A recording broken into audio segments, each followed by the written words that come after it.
பாதியில் நிறுத்தப்பட்ட fans meet, கமருதீனால் VJ பார்வதியின் ரசிகர்கள் சந்திப்பில் நடந்த விபரீதம் அப்படிங்கிற தலைப்பில் தான் இந்த வீடியோ இருக்க போது.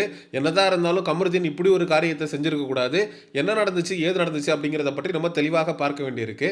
கமருதீனுடைய ரசிகர்கள் சந்திப்பு வெர்ஷன் 2.0 இனிதே நடந்து கொண்டு இருக்கிறது. எப்பா, பார்வதியோட ஃபேன்ஸ் மீட்டு போய்கிட்டு இருக்கு, நீ என்ன கமருதீனோட ரசிகர் சந்திப்பு 2.0ன்னு சொல்லிக்கிட்டு இருக்க? யோ, சத்தியமாக எனக்கே புரியலையா. கமருதீன் வந்தார், மாலை மரியாதை எல்லாம் கொடுத்து கூட்டிகிட்டு வந்தாங்க, கமருதீனை உட்கார வச்சாங்க, கமருதீன் கிட்ட கேள்விகள் கேட்கப்பட்டுச்சு. கமருதீனோட ஃப்ரெண்டு போத்தன் வந்து உட்காந்தாரு. அவங்க ரெண்டு பேருக்கும் நடுவில் இருக்கக்கூடிய நட்பு எந்த அளவுக்கு அழகானது அப்படின்னு ரெண்டு பேரும் பேச ஆரம்பித்தாங்க. அதுக்கப்புறம் கானா வினோத்துக்கும் கமருதீனுக்கும் என்ன மாதிரி ஒரு பாண்டிங் கிரியேட் ஆச்சு அப்படிங்கிறது பேசப்பட்டுச்சு. விஜே பார்வதியோட நீங்கள் நெருங்கி இருந்த நிமிடங்கள் உங்களுக்கு எப்படி இருந்தது கமருதீன் அப்படின்ற கேள்விகள் கேட்கப்பட்டு ஆடியன்ஸ் எல்லாருமே கமருதீன் கிட்ட அப்ரிஷியேட் பண்ணி பேசுறாங்க. கமருதீன் ஆடியன்ஸ் கேட்கக்கூடிய கேள்விகளுக்கு பதில் சொல்லிட்டு இருக்காரு. இப்படி கமருதீன் அந்த கார் மேட்டருக்குள்ள சாண்ட்ராவோட காலில் நீங்க விழுந்து எந்திரிச்சிட்டு வந்தீங்களே கமருதீன், அப்ப நீங்க என்ன உணர்ந்தீங்க? நான் பண்ண தப்புக்கான ஒரு தண்டனையாக தாங்க நான் அதை பார்க்குறேன். என்னுடைய செல்ஃப் ரெஸ்பெக்ட் ஒன்றும் அதனால் போயிடலைங்க அப்படின்னு சொல்லிட்டு கமருதீன் விளக்கம் கொடுத்துட்ருக்காரு. இந்த நிமிடம் வரைக்கும், நான் அந்த வீடியோவை ரெக்கார்ட் பண்ணிக்கிட்டு இருக்க இந்த நிமிடம் வரைக்கும் பார்வதி வந்து ஏரியாக்குள்ளேயே வரல. கமருதீனை வச்சு கிட்டத்தட்ட 3 மணி நேரமாக கண்டென்ட் எடுத்துகிட்டு இருக்காங்க. அப்போது இது உண்மையிலேயே விஜே பார்வதியுடைய ஃபேன்ஸ் மீட்டு தானா, இல்லை கமருதீனோட ஃபேன்ஸ் மீட்டா அப்படிங்கிற கேள்வி வருமா வராதா? சார் ரைட்டு, விஜே பார்வதி வருமா வராதான்றது எல்லாத்தையும் தாண்டி கமருதீனை வச்சு வேற லெவல்ல இவனுங்க பெர்ஃபார்மன்ஸ் அப்படின்றத பண்ணிக்கிட்டு இருக்காங்க. ஏன்னா கமருதீனை வர வைப்பாங்கன்றது நமக்கு தெரியும். ஆனா வர வச்சு கமருதீனுக்கு இந்த அளவுக்கு ஸ்பேஸ் கொடுப்பாங்கன்றத நம்ம சத்தியமா எக்ஸ்பெக்ட் பண்ணல. கமருதீன் இதுக்கு முன்னாடி ஒரு ரசிகர்கள் சந்திப்பு நடத்தி இருந்தாரு. அதை எந்த சேனலும் முன்னெடுக்கல. அது வந்து ஒரு காமனான ஒரு பிளேஸ்ல ரசிகர்கள் எல்லாரையும் கூப்பிட்டு உண்மையிலே நல்லா இருந்துச்சு.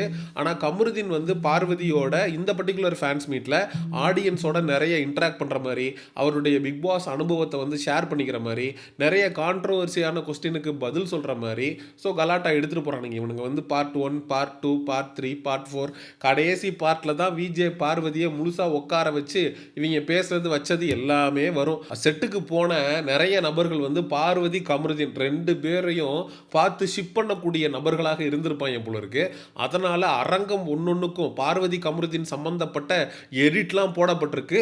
யாரோ இவன் அப்படின்ற அந்த பாட்டெல்லாம் போடப்பட்டு கமருதீன் பார்வதிக்கு நடுவில் இருக்கக்கூடிய அந்த லவ் எடிட்ஸ் எல்லாம் போட்டு வேற லெவலில் பண்ணியிருக்கிறாங்க. அதுக்கப்புறம் பார்வதி கமருதீன் நீங்கள் ரெண்டு பேரும் எப்போ கல்யாணம் பண்ணிக்க போறீங்க அப்படிங்கிற கேள்வி எழுந்திருக்கு. நான் பார்வதிக்கு தாலி கட்டுறதுக்கு முன்னாடி எனக்கு 1 வருஷம் டைம் தேவைப்படுது. அந்த 1 வருஷத்தில் நான் மிகப்பெரிய அச்சீவ்மெண்ட்ஸ் எல்லாம் பண்ண வேண்டியிருக்கு. கண்டிப்பாக நான் விஜே பார்வதியோட இருக்கக்கூடிய காதலை நான் தொடர்வேன் அப்படின்னு வந்து கமருதீன் பேசியிருக்காரு. இது பாருதீன் அப்படின்னு சொல்லிட்டு சோசியல் மீடியாவில் பார்வதி கமருதீன் ரெண்டு பேரையும் பார்த்து ஷிப் பண்ணக்கூடிய கோஷ்டிக்கு ஒரே கொண்டாட்டம் தான். அவங்களுக்கு வந்து அப்படியே கிளுகிளுப்பாக இருக்கும். ஐயையோ, கமருதீனும் பார்வதியும் சேர்ந்துருக்க போகிறாங்க, அச்சச்சோ பகவானை நான் என்ன பண்ண போகிறேன் அப்படின்னு இவங்க எல்லாருமே மிகப்பெரிய அளவில் சந்தோஷமாக இருக்க போகிறாங்க. கமருதீனை தனியாக கூப்பிட்டு வச்சே இந்த அளவுக்கு நீங்கள் பரவச நிலைக்கு போகிறீங்கன்னா, பார்வதியும் கமருதீனும் ஒரே ஸ்டேஜில் வந்து நின்று பார்வதியை பார்த்து கமருதீன் வைக்கப்பட, கமருதீனை பார்த்து பார்வதி வைக்கப்பட, அடடடடா அந்த ஒரு காட்சியை லைவ்ல இருந்து பார்க்கறதுக்கு அவங்க உண்மையிலே சொல்கிறேன் அப்படியே நாங்கள் வந்து எடிட்ஸில் பார்த்து ஷிப் பண்ணிகிட்டு இருந்தோம், 24/7 லைவ்ல பார்த்து ஷிப் பண்ணிக்கிட்டு இருந்தோம், 1 hour எபிசோடில் பார்த்து ஷிப் பண்ணிக்கிட்டு இருந்தோம். ஆனால் நேரில் இப்படி ஒரு வாய்ப்பா அப்படின்ற மாதிரி எல்லாரும் வந்து புலகாயுதம் அடைய போகிறாங்க அப்படிங்கிறது தான். ஸோ நமக்கு கிடைத்திருக்கக்கூடிய தகவலின்படி கமருதீனை உள்ளே கூப்பிட்டு வச்சு மாலை மரியாதை எல்லாம் பண்ணி, அதாவது பொண்ணு வீட்டுக்கு மாப்பிள்ளை அழைப்புன்னு ஒன்று பண்ணுவாங்க. குதிரையில் மாப்பிள்ளையை ஏற்றி தலையில் வந்து தலப்பாலாம் போட்டு கட்டி நல்ல ட்ரெஸ் எல்லாம் சூப்பராக பண்ணி கழுத்தில் மாலையை போட்டு எனக்கு ஏன் மாலையை போட்டாங்க என்னன்னு தெரில. அதாவது மதுரை பக்கம்லாம் முதல்ல ஆட்டுக்கு மாலையை போடுவாங்க. அது ஆட்டுக்கு வந்து மரியாதை செலுத்துறதுக்காக இல்லை, ஆட்டை கூட்டிகிட்டு போய் ஒரே போடா போட்டு அந்த ஆட்டை பலி கொடுத்து என்ன சொல்கிறது நல்ல பந்தி பரிமாறி நல்ல ஃபுல் கட்டு கட்டுறதுக்கு தான். அப்போது கபருதினுக்கு மாலையை போட்டு இவங்க கூட்டிகிட்டு வந்தப்போ எனக்கு அதான் ஃபீல் ஆச்சு. ரைட்ரா முடிச்சிட்டிங்கடா அவ்வளோதான்டா அப்படிங்கிற மாதிரி தான் இருந்துச்சு. ஸோ ஒரு பொண்ணு வீட்டுக்கு மாப்பிள்ளை அழைப்பு எப்படி பண்ணி கூட்டிகிட்டு வருவாங்களோ அந்த அளவுக்கு ராஜ மரியாதையை கொடுத்து கமருதீனை வந்து பார்வதியுடைய ஃபேன்ஸ் மீட்டுக்கு கூட்டிகிட்டு வந்திருக்காங்க. தப்பு இல்லை வருங்கால மாப்பிள்ளை அவருக்கு வந்து கொடுக்கப்பட வேண்டிய மரியாதையை கொடுத்து தான் ஆகணும், தவறே கிடையாது. அதனால் எந்த குறையும் வைக்காமல் பார்வதியுடைய ரசிகர்கள் கமருதீனை வாமா வெல்கம் பண்ணி கமருதீனை உட்கார வச்சு தண்ணி வேணுமா, கொக்கோ கோலா வேணுமா, பெப்சி வேணுமா அப்படின்லாம் விசாரித்து அடரடரடரா அந்த அளவுக்கு மாப்பிள்ளையை வந்து ரொம்ப சூப்பராக ரிசீவ் பண்ணிட்டாங்க.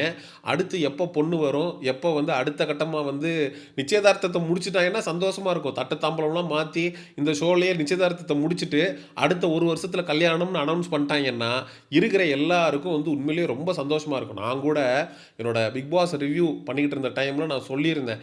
அதாவது ஃபினாலே மேடையில் இடது பக்கம் வந்து விஜய பார்வதியும் வலது பக்கம் கமருதீனும் ரெண்டு பேருடைய கையும் விஜய் சேதுபதி அவர்கள் பிடிச்சி அப்படியே ரெண்டு பேருடைய கையை வந்து இப்படி பண்ணி தூக்குறதுக்கு பதிலாக ரெண்டு பேருடைய கையும் ஒருத்தரோட ஒருத்தர் கையை கொடுத்து பார்வதி கமருதீன் கையை ஒன்றா சேர்த்து கம்மோ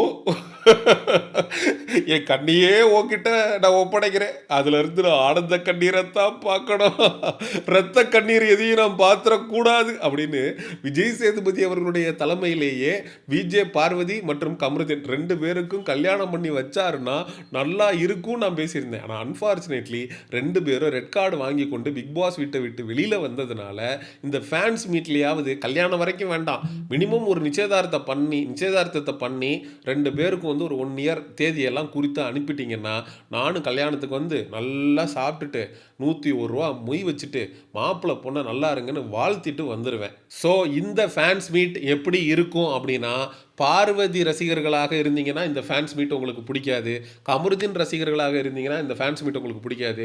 ஆனால் பார்வதி மற்றும் கமருதீன் ரெண்டு பேரையும் ஜோடியாக ரசிக்கக்கூடிய நபராக நீங்கள் அப்படி இருக்கீங்க அப்படின்னா கண்டிப்பாக இது உங்களுக்கான ஃபேன்ஸ் மீட்டு தான். கலாட்டா சேனலில் பார்ட் பை பார்ட்டாக ரிலீஸ் பண்ணுவானுங்க. ஸோ உட்காந்து ஒவ்வொரு எபிசோடையும் பார்த்து நன்றாக என்ஜாய் பண்ணுங்க. விஜே பார்வதியுடைய ஃபேன்ஸ் மீட்டில் கமருதீனுக்கு இந்த அளவுக்கு முக்கியத்துவம் கொடுக்கப்படுறது உண்மையிலே நல்ல விஷயம். அவங்க ரெண்டு பேரும் பிக் பாஸ் வீட்டுக்குள்ளே இருந்த அவங்களுடைய ரிலேஷன்ஷிப் பாண்டிங்கை வெளியிலையும் வந்து தொடர்றாங்க அப்படின்றது உண்மையிலே ரொம்ப ரொம்ப பியூட்டிஃபுல்லான விஷயம். விஜே பார்வதி கிட்ட பிக் பாஸ் வீட்டுக்குள்ளே ஒரு கேள்வி கேட்கப்பட்டிருக்கும், நீங்கள் லைஃப் லாங் வந்து யாரோட ரிலேஷன்ஷிப்பில் தொடரணும்னு நினைக்கிறீங்க அப்படின்னு. அப்போ பார்வதி வந்து கமருதீன் பேரை கூட சொல்லியிருக்க மாட்டாங்க, ஆனால் திவாகருடைய பேரை சொல்லியிருப்பாங்க.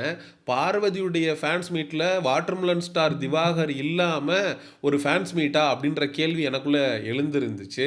ஸோ பார்வதி என்ன நினச்சிருக்காங்க அப்படின்னா, இந்த பர்டிகுலர் ஃபேன்ஸ் மீட்டுன்றதே கமருதீன் பார்வதி இந்த ரெண்டு பேருடைய ரிலேஷன்ஷிப்பை வந்து வலுப்படுத்துகிற மாதிரியான ஒரு ஃபேன்ஸ் மீட்டாக இருக்கணும். மக்களுக்கு வந்து நாங்கள் ஜோடியாக எந்த அளவுக்கு வந்து ரிலேஷன்ஷிப்பில் ரொம்ப க்ளோஸாக இருக்கோம் அப்படிங்கிறது தெரியணும் அப்படின்னு சொல்லி பார்வதி வந்து மெனக்கெட்டிருக்காங்க அப்படின்றது நமக்கு அப்பட்டமாக புரியுது. வேற யாருக்கும் அந்த ஸ்க்ரீன் ஸ்பேஸ் கிடைச்சிடக்கூடாது, பார்வதி மற்றும் கமருதீன் இவங்க ரெண்டு பேர் தான் அப்படின்னு சொல்லி மக்களுக்கு போகணும் அப்படின்ற மாதிரி யோசிச்சிருக்காங்க. ஸோ கலாட்டாவும் எந்த ஒரு சேனலாக இருந்தாலும் சரி இந்த கனெக்ஷன் கொடுக்குற வேலையை மட்டும் கரெக்டாக செய்வாங்க. அது விஜய் டிவியாக இருந்தாலும் சரி கலாட்டாவாக இருந்தாலும் சரி.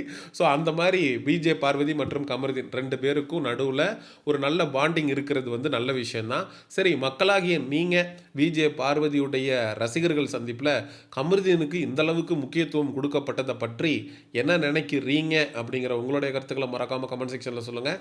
And exclusive entertainment Bigg Boss இது மாதிரியான டாபிக்ஸுக்கு மிஸ்டர் சேயோன் சேனலை சப்ஸ்கிரைப் பண்ணுங்கள். See you in the next video. Bye bye.